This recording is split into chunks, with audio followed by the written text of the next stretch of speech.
Welcome to Millennials and Money Cafe, where we create events to empower, inspire, and motivate millennials to love, live, and matter. I'm your host, Marilyn O'Malley of MarilynO'Malley.com, and I coach sensitive and creative entrepreneurs and professionals who are struggling with taking their money, relationships, career, enjoyment to the next level. Learn how to stand out and be seen, build your confidence and charisma, and have a lot more love and wealth in your life. I want you to know that you and your actions matter. And today I have Kerry Heaps here with me, and she is a connector, a leader, and a creative. And today we're going to be talking about marketing your business. And let me tell you a little bit about Kerry. But first, hello, Kerry. Hello, Marilyn. It's great to be here with you today. Oh, thank you. Thank you. I think we're going to have a great discussion because this is something that creates a lot of fear and anxiety for a lot of entrepreneurs and professionals. So let me share a little bit about you, and then you can share more with us. So Kerry Heaps is the publisher of Strictly Marketing Magazine and the host of Strictly Marketing Talk Radio. Both media outlets are dedicated to providing excellent marketing advice from professionals nationwide. The magazine has an online community for women in marketing, men too, that offers mentorship, marketing ideas, and a media directory for those that are interested in more media coverage. And I also heard that you also have job postings. So if people are marketers and looking for, in the marketing business themselves, and they're looking for positions, if they join, that they can job search through your website also, correct?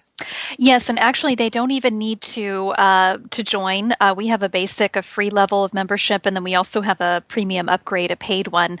But if you do go to the website, it's under the marketing careers page, and what we do is our members are allowed to post job openings, anything in the marketing and sales arena, and it's pretty much nationwide. So whatever's up there, you can click on the link and go directly to that person's website, learn more about their open position, and make a decision as to whether or not you'd like to apply. But you can actually view that publicly, so anybody can see that. All right. So that's great. So look at, so Kerry's passion is to help other business owners with their marketing efforts to continue their dream of entrepreneurship. And she has passion about helping other people who are in the marketing business, as you can well see. She really is a connector, a leader, and a creative, and I'm so excited to have her here today. And her website, her websites are strictlymarketingmagazine.com. And let me spell strictly for you, STRICTLY. And then marketingmagazine.com, and then Strictly Women in Marketing .wildapricot.org. Where did Wild Apricot come from? Yeah, that's a long URL. I know. I always apologize to people when I have to read that out. No, but it's got to be interesting. It is. Well, Wild Apricot is actually a hosting platform for people who want to create membership websites. And I will tell you, I've worked with them in the past, and we're currently working with them again. And they're just a wonderful company. You can actually have your own platform with them. And what we were looking at doing with our media directory, and we call it Strictly Women in Marketing, Marilyn, but also it's open to men, and it's really for anybody that wants to learn more about marketing and to gain more media exposure for their business. So entrepreneurs, especially women entrepreneurs, are who we really want to help in that regard, and that's really what that site is centered around, and who can help the most. Yeah, and I went and checked it out. It's really good, and really you are very generous, and there's videos, audios, and written material in there, right? A lot of I Yes, saw. basically, we have two levels of membership. And if you're a free member, you sign up to be a basic member and you can have access to our Knowledge Hub. And our Knowledge Hub has tons of different interviews and, different downloads that people can have to learn more about different aspects of marketing, whether it's branding, sales, networking. We cover pretty much the same things that are in the magazine, anything underneath that marketing umbrella. So there's quite a bit of content in with the free level. For those people who are looking for more media exposure, they want to get interviews, they want to write for other publications, they want to have as many media opportunities available to them, to establish themselves as an expert and get more exposure for their business, then that's where the premium membership comes into play. Okay, great, great. Good to know. So, all of you guys who are looking for support, here's a great resource for you to go to. And I want to share what we're going to be talking about today, just so you'll stay tuned too, is that we're going to be talking a lot about marketing and particularly the topic of following up, which a lot of people don't do. But first, I want to uh, have Kerry share a little bit about how she got to where she is today. How'd you get here? How did you, you know, what was this road to becoming this leader in the marketing arena and being such a connector and doing what you're doing? Well, it's an interesting story, Marilyn, and it's not what people probably expect. I'm a publisher of the magazine for Strictly Marketing. It comes out 6 times a year. We're print and digital, and then I also host the radio show on TalkZone, which bears the same name, Strictly Marketing, and we interview all different marketing experts throughout the U.S. that can provide valuable content that business owners and entrepreneurs can listen to and apply immediately to their business. How I got here, I started my business this year will be 11 years in June. And when I first started out, and it's important to note for people to understand my background when I was very young, I was in the modeling and acting industry. And I did, even though I'm not that tall, I'm 5'5", I did a lot of print work. I did a lot of promotional and trade show type work, got into acting a little bit, and, just really loved the entertainment industry. So years later, that was in my late teens, early 20s, I started, working a variety of different jobs after college. I didn't finish college. It just wasn't a good fit for me. And I think a lot of entrepreneurs, have Mm-hmm. that feeling because it's just, Yep. you feel like you're boxed in and it just really was not, it was very frustrating. Mm-hmm. So I went to work and I worked a variety of different jobs. I've been an executive level administrative assistant. I've worked as a legal secretary or legal assistant type person. I've worked in the construction industry. And all of the positions that I had, they were great jobs. And really, most people who would have jobs like that would not, they would say, this is a great job. This is a good fit. I'm going to stay here. And that's the end of it. But I think that being an entrepreneur is something that when you have that inside of you, it just Mm-hmm. keeps eating at you until you do something about it. Yeah. And when I was working in the construction industry, I was working as an executive level assistant. And I had a really great job, and I had great bosses. I worked for the top tier management. I had a lot of flexibility in my job, and I was fortunate enough to work for a gentleman who really recognized that I did not do well being micromanaged. That just give me the task to do, and I will run with it and get it done with flying colors. And I started teaching part time some modeling and acting classes Mm-hmm. at a local modeling agency and school. And I just loved doing that. I loved working with the kids and just being in that industry again. And someone internally had told me, they said, they're hiring for a salesperson, inside sales. You would be great at this job. You should apply. And I had never done any type of sales work. And I was like, I don't think I would be any good at that. I don't know. I don't really want to do that. But I really love the industry. So I was like, you know what? I'm willing to give it a shot. And of course, it was one of those positions that it's all commission. So if you don't Mm-hmm. sell, you starve. Mm-hmm. So, I went ahead, I applied for the position. They brought me on board full time and I just excelled at it. Even though Mm, it was inside sales, it was pretty much you come in, you do your job, and there wasn't really anybody looking over my shoulder.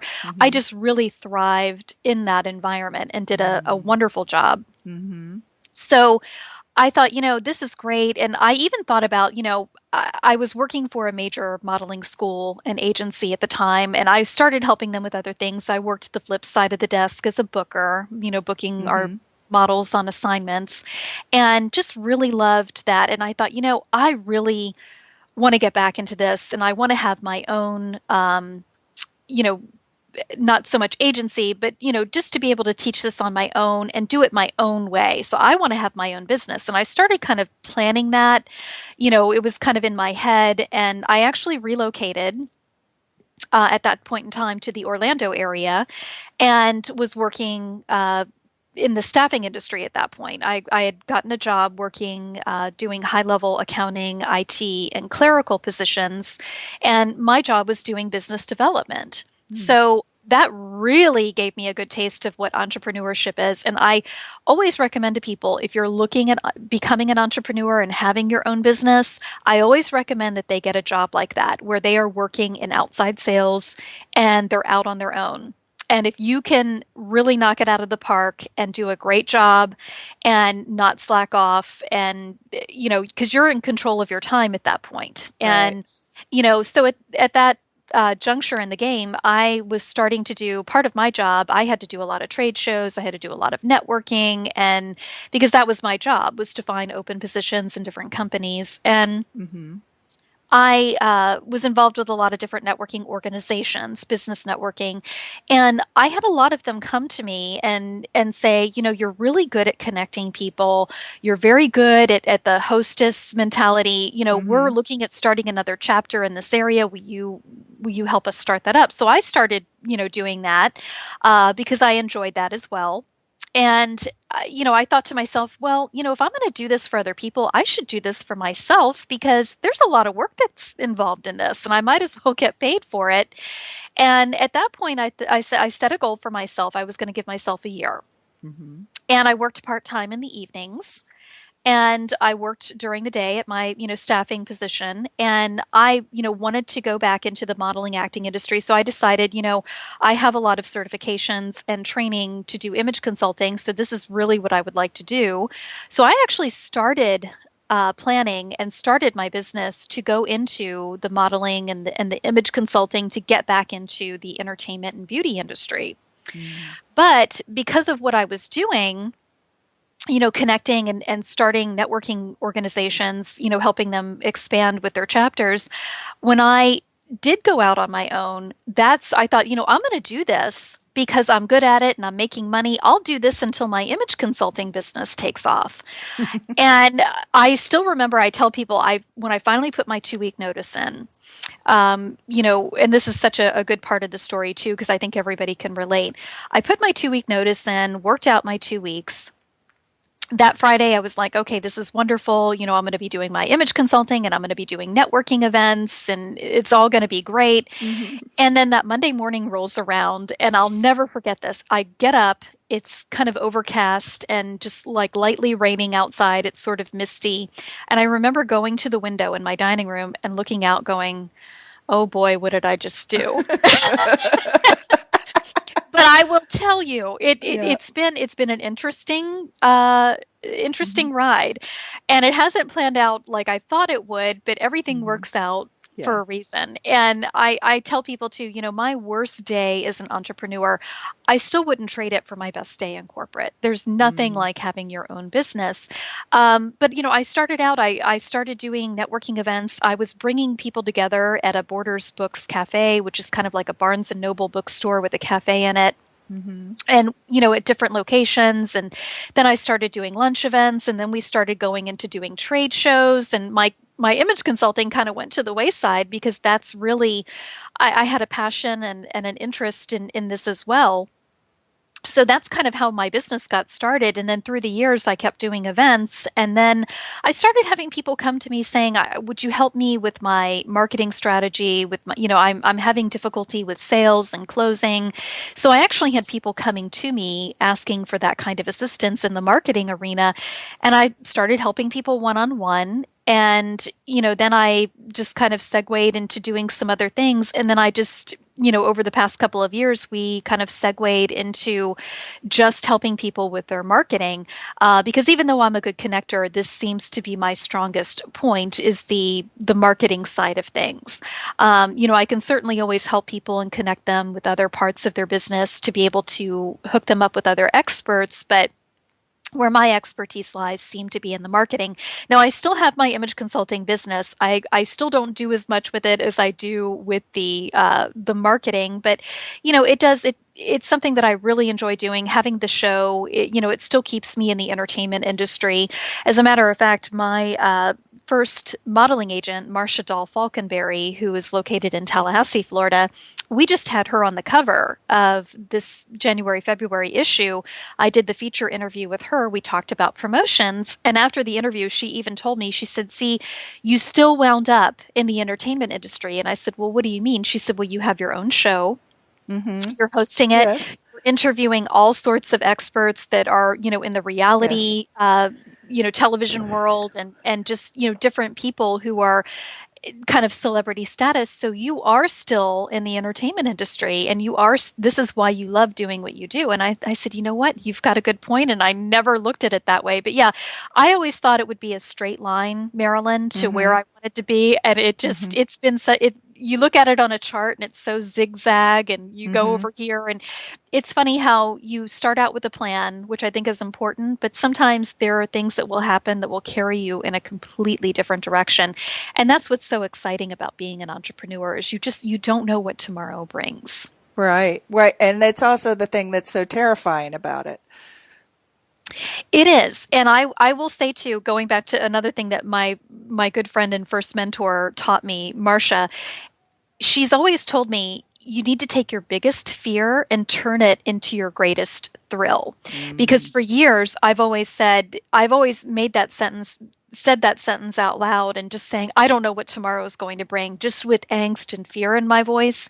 But just changing how I looked at that and saying, I don't know what's going to happen tomorrow. I could get a new client. We could get, and just by changing how you look at it makes all the difference. It really does. Yes. So take your biggest fear and what?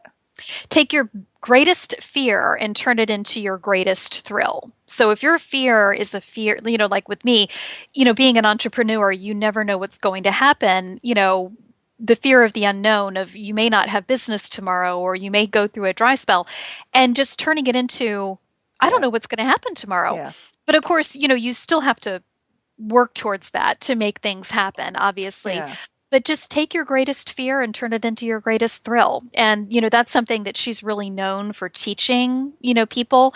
And, again, just going back to working with her when I was very young, and I've stayed friends with her through the years, and she's just an awesome person. But what's her name? We're going to use that. We're going to use that quote and credit her and connect you to it too. Also, Marcia Dahl. And it's Marcia Dahl Models is the name of her company. They're based out of Tallahassee, and she is on the cover of our January-February issue currently. Oh, nice. She's our feature interview. Well, Kerry, what I loved when in you sharing your story, which I think is important for people to see, it is that where you've gotten has taken a lot of effort, a lot of growth, different paths to get you there. Even though you end up, the connector thing, the leader thing, the creative, there is something, there is a thread that runs through all of it, even though you're gathering information from different places to come back and create where, what it is that you create now, to bring your genius to it, from, I always feel like we go out and we gather knowledge or whatever it is that we need to be able to eventually live our purpose. It's like we have to go out and we have to We have to, explore the world in whatever ways that we feel drawn to and learn from that, that it's whether it brings out, whether that's through our challenges or whether that's through our gifts, um, that's, in that's a part of being an entrepreneur is, go ahead. It is. It is definitely. And you just touched on something so important, Marilyn, because everything in my journey, you know, not working in sales and then getting into it and realizing I had such a great knack for it. I've worked in inside sales. I've done business to business, and everything that I've done has really contributed not only to my success, but also for me to be able to help other people reach that level of success. Just like what we're going to talk about today Yes. with follow up, I've worked with business to consumer sales, business to business, and, inside sales, outside sales, and follow up is such a key component of sales success. And not being able to work in that environment, I would have never been able to craft the different programs that I have and the different things that I do to help other people. So it's really, like I said, it's not a straight line of how I got here, but things happen for a reason. And it's really, if anything, it's really helped me internally and externally to be able to help others. Right. And I think for entrepreneurs out there listening to this, and particularly those beginners, or even if you're 3-5 years in, right, you've got to realize that, it is not, being an entrepreneur is not a destination. That well said. It's definitely a journey. journey, and It's a you've got to journey. learn. Yeah, you've got to learn to enjoy it. And I'll be the first one to say it.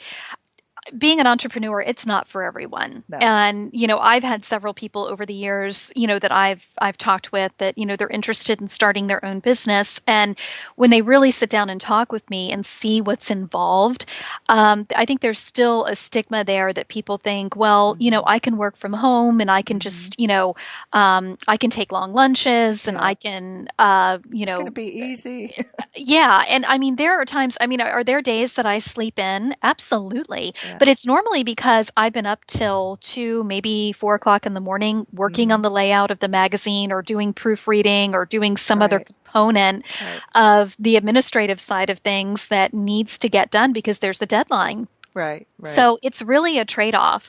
But I will say, again, it's a good life for me. It suits me very well.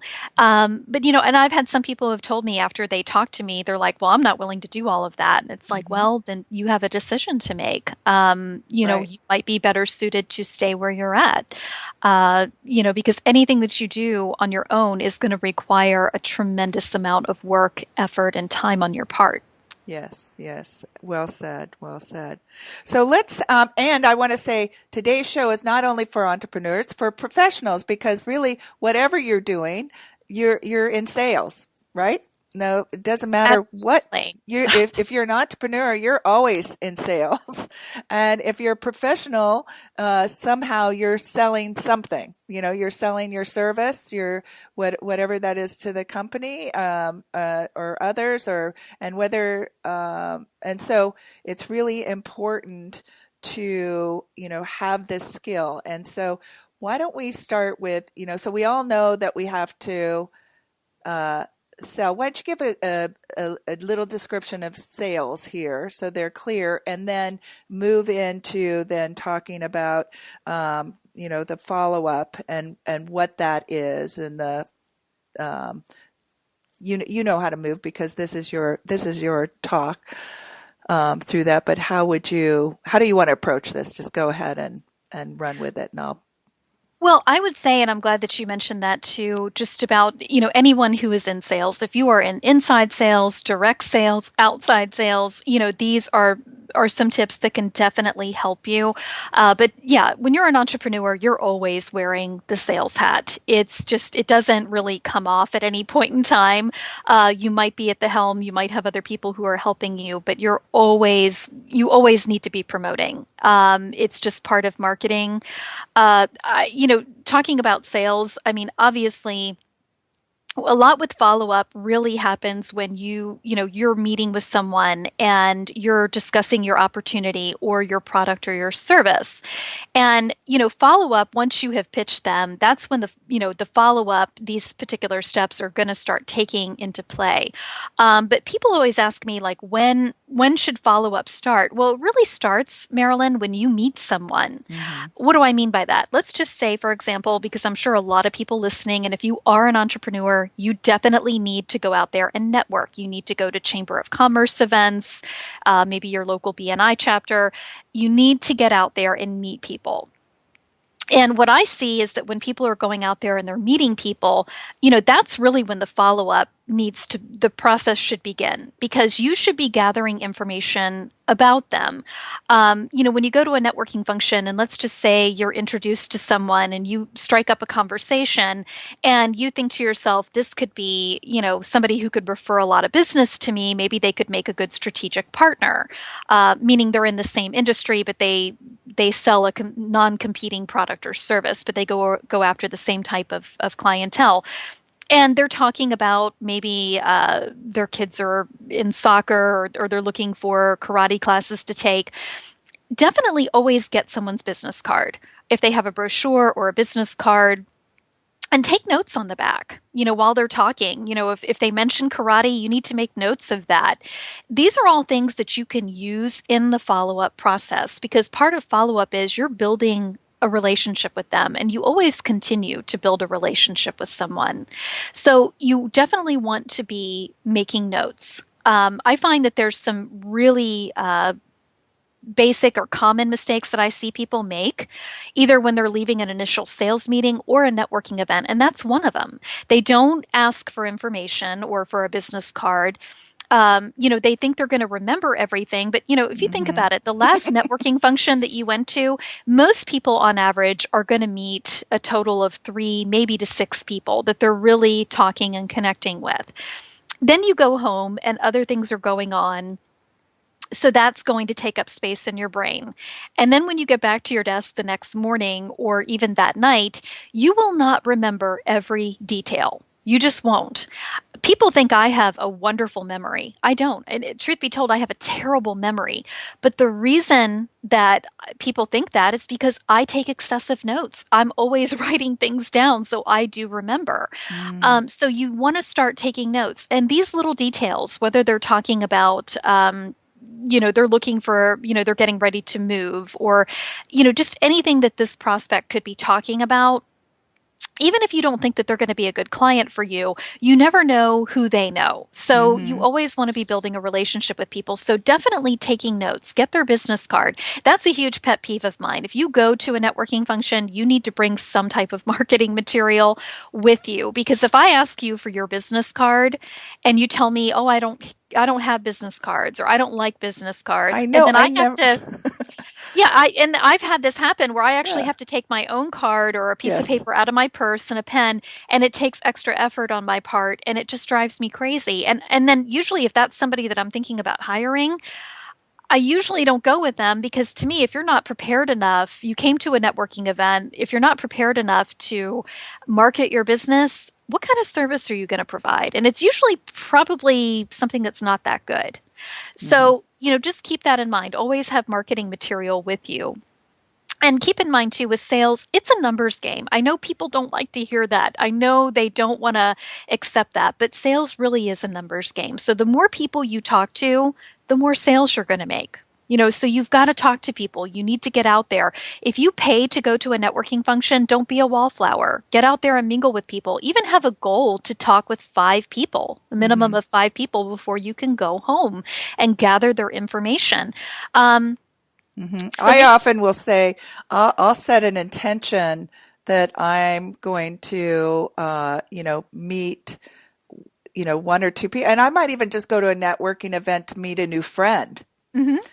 But to make create a new friendship, but I'll create an intention of who I'm calling in So whether it is like I'm looking for somebody that can be a strategic partner, or whether I'm looking for a new client, or whether I'm looking for a friend, that sort of thing. But I find that really helps. And then I don't feel overwhelmed by everybody in the room.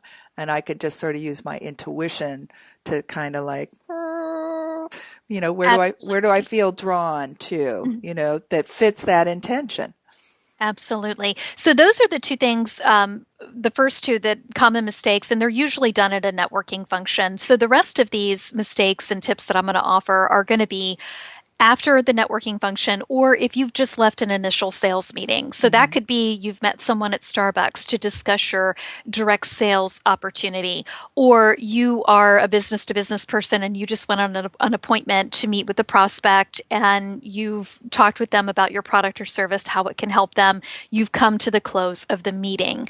So at this point, what I see people do is, you know, obviously you got to be taking notes. They're not reaching out appropriately. And what do I mean by that? You need to set up the next step before you leave. Okay. Ask them, expecting a phone call. If you don't close them right away, which 9 times out of 10, most people don't. It happens, but it's very rare. So this is where the real follow-up work comes into play. So what you need to do is you need to set up the next step, set up that expectation with them, and make sure that you follow through. So for example, if you are at a sales meeting at this point and you've talked to the prospect and they say, okay, this sounds great. I have, some other people that are going to be helping me with this and I need to, get with them and talk with them. So, okay, great. Do I need to come back for a second meeting to meet with these other people? Can I answer any other questions, for them? Yes or no. And then go into what I would like to do if you're going to be talking with these other people from your company. Would it be okay if I follow up with you with a phone call in 2 weeks, like maybe on Friday, and then name the date? And 9 times out of 10, they're going to say yes, or they might say no. Can you follow up like another week after that because I'm going on vacation? And again, taking those detailed notes so you know. And if you make a commitment to follow up with that prospect after the sales meeting at Tuesday at 2 o'clock or Friday at 3, you better do it. This does two things. Number one, it's showing the prospect that you can follow a system. You do what you say you're going to do, because there's so many people out there who don't. Okay. So if you say you're going to follow up with a phone call, that's what you need to do.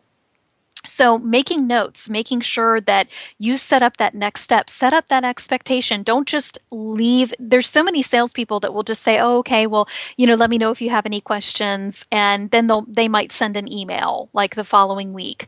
Never do that. And then don't assume just because they have to think about it or because they're not ready right now doesn't mean that this could not turn into a sale for you down the road. Never make that assumption. I always like to share with people, one of my clients that I have right now, it's the biggest client that I have. It took 2 years of follow-up. Now, most salespeople would never do that. However, I saw the value. I knew they could be a good client. I knew they could refer other people to me. So I stayed the course. And that's exactly what I did, is I continued the follow-up process by taking notes, reaching out to this person. It started out, in a 6-month time period, and then reaching out again in 6 months and stating, where are you at with your project? Oh, we're still off. Okay, great. Can I follow up in another 3 months? And kind of shortening the time frame. And of course, I still connected with them on social media, but I still did my follow-up process. And I always tell people, count follow-up as actual interaction with that client. You're talking to them on the phone or you're corresponding and they are responding back to you via email. But I always count it as a in-person or voice. You're hearing their voice and they're hearing yours.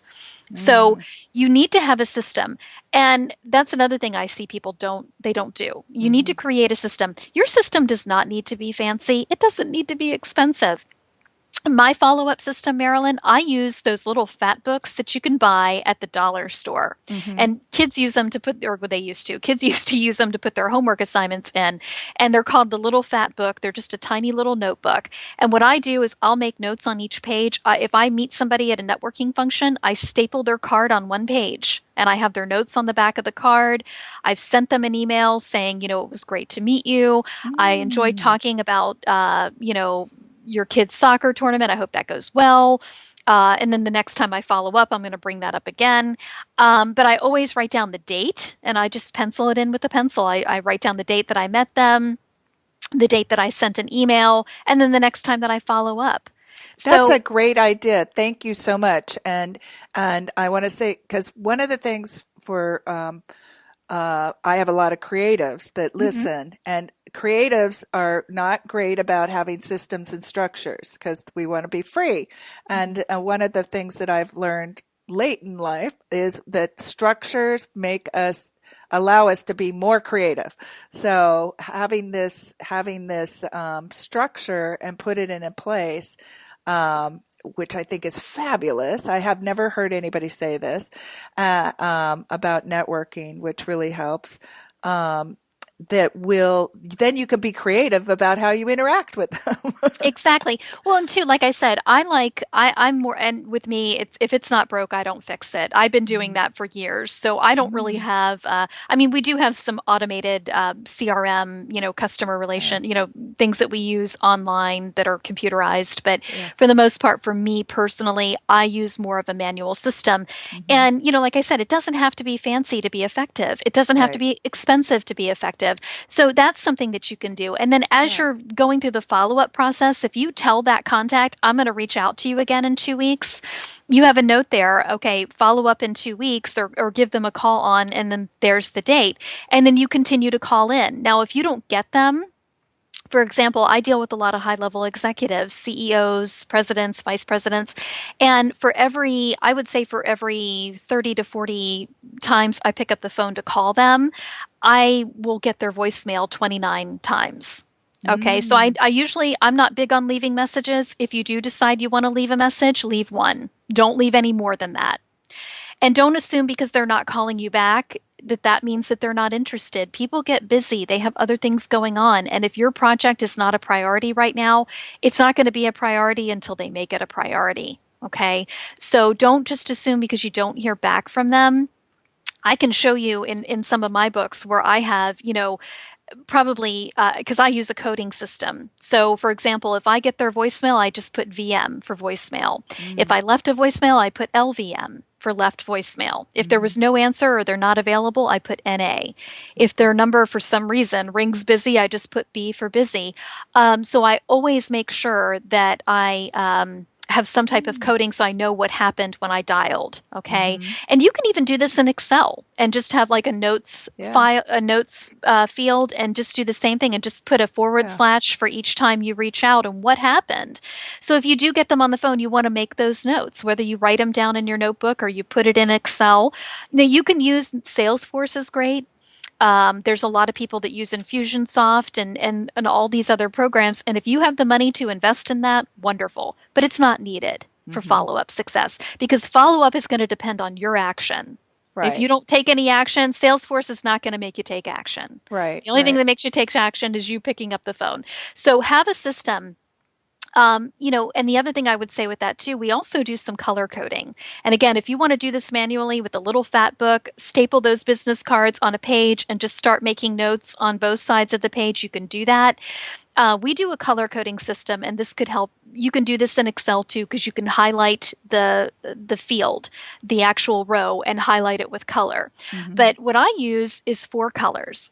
Green is I've made a sale or I have an appointment set. Okay. So Hmm. there's a positive action that's leading to money. That's why I use green. Hmm. I use orange for their they've said we're interested but we need a call back. Can you call me back in 2 weeks? I'm going on vacation or we need more time to decide. So orange means I need to follow up with another call because I've already gotten a hold of them. There's some action taken and we need to proceed forward. So that's what I use for orange.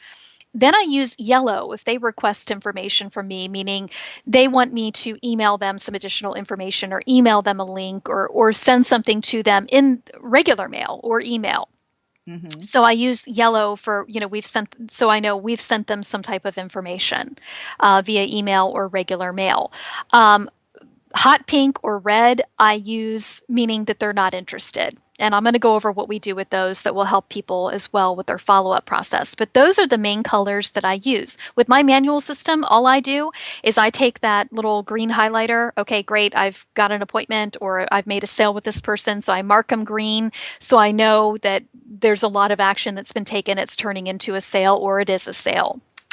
So what I can do is I can flip through my little fat book just by looking at the colors, just a little check mark of orange or yellow. Who do I need to follow up with first before I go through this whole book of contacts? And you can do the exact same thing in an Excel spreadsheet. Now, what I do with those leads that are not interested in my manual book, I tear those out and I put them in a folder that's actually a red folder, a colored red folder. Every 6 months to a year, I pull those leads back out and I call them again. Now, usually with me, not interested, they're telling me we're not, Kerry, thanks for the presentation, but this just really isn't something that I see the company doing. We just don't see a fit. I appreciate your time. Okay, thank you. I've gotten a firm no from them. So what happens is in 6 months, I'm going to call back in because the reality is, Marilyn, anymore in companies, the turnover is horrendous. Yes. People don't stay and especially in high level positions. And, so every 6 months I'll pull those leads out and I'll call into a company and I'll just say, oh, is Bob Smith there? And if the receptionist says, oh, who's calling? And it's like, oh, well, my name is Kerry. I'm calling with, Strictly Marketing. I just wanted to see if he was in. I was going to chat with them. Thank you. And if she goes to transfer me, I hang up. So that way I know Bill Smith is still there. Okay. Now, if I call in and I say, oh, can I speak with Bill Smith? Oh, I'm sorry. He's no longer with the company. Can someone else help you? Then this company has turned into a brand new lead again. I can recycle it. Okay. So what's going to happen is I can say, oh, really? I didn't know that. When did that happen? Blah, blah, blah. And has someone taken Bill's place yet? Yeah. Candy or Roxanne or whoever has, has been promoted. Let me transfer you over to her voicemail. Now, Candy is a brand new lead for me because I have not spoken with her before. If Bill's no longer there, I talked with him. He gave me a no. So now I have a new person that I can pitch to. And I have an in because I can say, when I do talk with Candy, I'm going to tell her, hey, Candy, I understand that you've taken Bill Smith's place. I had spoken with Bill last year about our services and, he just didn't see the fit at the time. I would love to be able to send over some information to you or set up a time to meet, whatever the case may be that you do in your process. So it gives you a brand new lead. So, this way you can. Yes, you can, you can do this with business to business, so you can really recycle those leads. And I always tell people every 6 months to a year, pull those out and call them, see if those people are there. I have literally, because I've been doing this so long, I have called into companies, talked with a prospect, and literally 2 weeks later, they've been fired or they quit or, whatever happened. They're not there anymore. And it happens just that fast. Yeah. So that's another way to kind of recycle those leads. So have a system, and that's part of having a system, is you need to have a follow-through system for those leads that have told you we're not interested. Right. Because things change in 6 months, and they definitely change in a year, especially for a company. And the last thing I would say in that, because we can go on to the next part of it, is that I find one of the common mistakes is people let their fear take over in this process. Yes. And I find with a lot of people, especially when it comes to picking up the phone, it's if I could paint a picture, it's like the look that they have on their face. It's almost like they're going to pick up that phone. The person's going to be on the other line, and Jaws is going to come through the receiver and bite their ear off, and they're going to have to, call an ambulance and go to the hospital. And worst case scenario is if someone's not interested, they're not interested. They're usually going to tell you that in a in a nice way.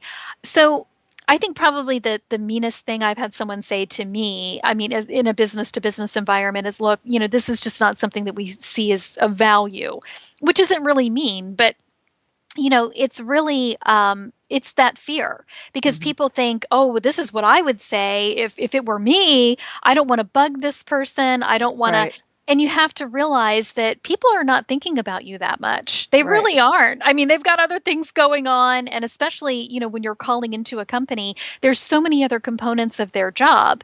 And they don't have the time to sit there and look at their caller ID and go, oh my gosh, it's Kerry Heaps calling me again. I'm not going to pick that up. That's not what they're doing. They're probably busy doing something else. I always find when I finally get a prospect back on the phone, they usually apologize to me and say, yes, I'm sorry I got your voicemail from a couple of months ago, and I'm sorry I haven't followed up, but this is what's been going on. And they fill in the blank with something that has absolutely nothing to do with me. Right. Right. So, And can I add that there's another thing that comes in is that the person is thinking that they're not good enough or perfect enough at their job. Otherwise, these people would be buying from them. and absolutely, and that does factor into the fear as well. They're the fear of the outcome and the fear of why would they buy from me or why should they do this? And the only way to get over that fear is to continually do this. Hmm. They say when you're riding a horse, you get thrown off. One of the worst things you can do is never get on a horse again. You got to Right. get right back on Right. because that fear will take over, and horses are intelligent animals. They pick up on that. They know you're scared, so they're going to take you for a ride. Right. So it's the same concept. You need to the best way to get over the fear is just to do it. Just like Nike says, just do it. So just pick up the phone. In a follow-up process, I tell people, when you're mix it in with your cold calling, and I tell people if you're not making at least 100 calls a day, don't bother because you're not going to see measurable results from being on the phone. So if you're able to do 100 calls a day, and if you continually do that and you don't do anything else, constantly taking breaks, you can get it done in 3 to 4 hours easily and Mm. see some great results. But if you condition yourself to do that every day, you'll do it without even thinking. And that fear, it goes away. Hmm. Hmm. Yeah. Probably like your stage presence, right?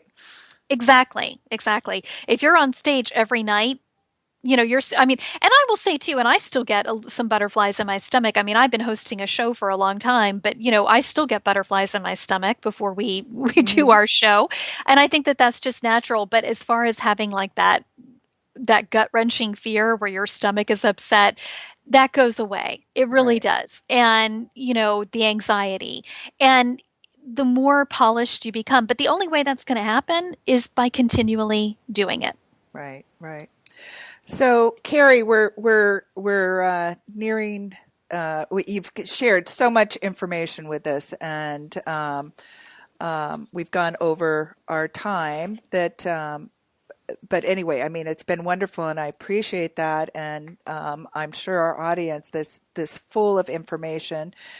Is there any one last thing that we didn't cover, or one thing that you want to highlight again? Um, and also share with us. You have a free gift for our listeners, and so Oh, yeah. Sure.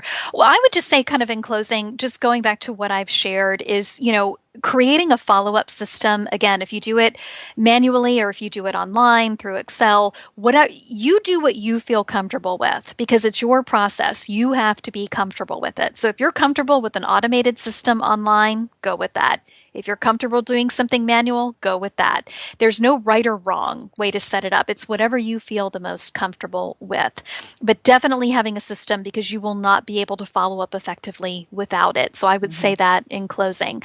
And yes, the free gift that we have on our Strictly Women in marketing.wildapricot.org website. There's a tab on there. It's free tips or free tips for media coverage, and it's a download. The It's an the Audible. top 5 tips for gaining more media coverage. Yes, that's what it's called. Thank you. And when you click on that, you just put in your name and your email, and the download, there's a link to it. It's 5 separate tracks. You can listen to it at any time. And we go over the top 5 things that you need to do to gain more media coverage. And we cover everything from making sure you have a top rate bio, topics and sample questions to talk about, where you can find different media outlets and promotion and so forth. So we packed a lot of value into that. So it's a free download. So just go to the website and sign up, and it will be emailed to you. All right, thank you. And you know what? I just saw one question on our list that we didn't cover that I'm if do you have time for Absolutely. is Absolutely. is the and I think it's really important because our the Millennials Money Cafe, they're always on social media. So I think this is a big question. What role should social media play in follow up? It should play a role, but it's not a vital role. And what I mean Okay. by that is when you start the follow-up process, leaving a voicemail for someone, that's part of the process, but don't count it as follow-up. Again, going back to what actual follow-up is, it's having contact, being face to face with that prospect or talking with them on the phone. So definitely if you leave a voicemail, if you email them, or even, tweeting to them or sending them a message through LinkedIn. Here's an article that would be of interest to you. Those are all part of the process to keep you in front of the prospect, but don't count it as your follow-up, because follow-up really it's a personal touch, meaning that you've communicated with them. Okay. Okay. So it's part of the process.